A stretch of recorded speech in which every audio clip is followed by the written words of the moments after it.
That was Monica and Brandy, The Boy Is Mine. Today is a tale of two black men, both older, both accomplished, both lived lives that are noteworthy. John Lewis is being memorialized. Dignitaries from all around the world are coming to speak at his memorial, which is televised all across the United States of America and some parts of the world, because he was a man who died as he lived. He died servicing people, trying to take those who were least and help them to rise. Herman Cain, another man, died propping up a lie. The lie that masks don't matter, the lie that Corona was a hoax. Matter of fact, the last time we saw Herman Cain, he was at that Tulsa rally with no mask on, taking pictures with all these shoe booty ass niggas, and they were all happy.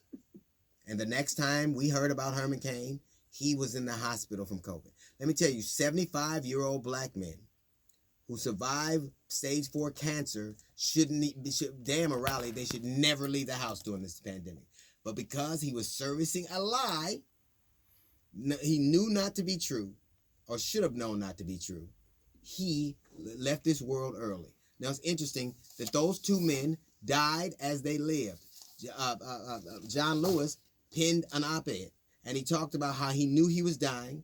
He talked about that he took the reserve of strength that he had and went to visit the Black Lives Memorial because that was all he'd ever fought for. And shortly after that, because he wanted to give them hope and courage, he wanted to instill something in them, something that would be ethereal, something that would live past him.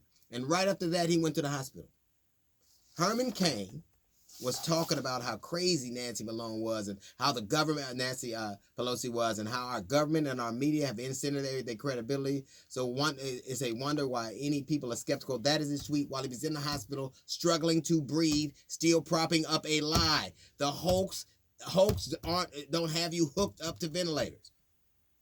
Donald Trump, and I'm gonna tell you something about Trump. He uses black people who are unremarkable for ends, and then he refuses to mention them. As of the time of this particular broadcast, his last Trump was about a pizza place in Long Island, New York. Two men. They died as they lived, one servicing people and one servicing a lie. Now, I will say this, and I am very sorry that we have lost those two men, but I will say this. Schools will be named. A school right now is named after John Lewis. They're proposing a law after him. Men, his funeral is longer than Aretha Franklin's right now. Herman Cain will barely get a mention because he breaks the lie up.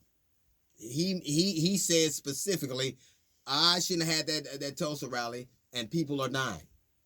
People are dying in this country right now because of the very things Herman Cain spent his last few breaths defending. Now, it is true that it is sad when people leave this earth, but what you do with your last few days say almost everything about you. One fought for the very things he fought for all his life, the things that were less than, the people who had less than. The other one fought to prop up a demagogue. They died as they lived. Now, John Lewis followed his heart and got into good trouble. The kind of trouble that we will remark for years and decades. Our children will learn about them. Herman Cain spent his last few days and died following a demagogue, and he got into real trouble. That is a little note from the GED section. We got the Jazz Report coming up in 15 minutes. It's the D.L. Hughley Show.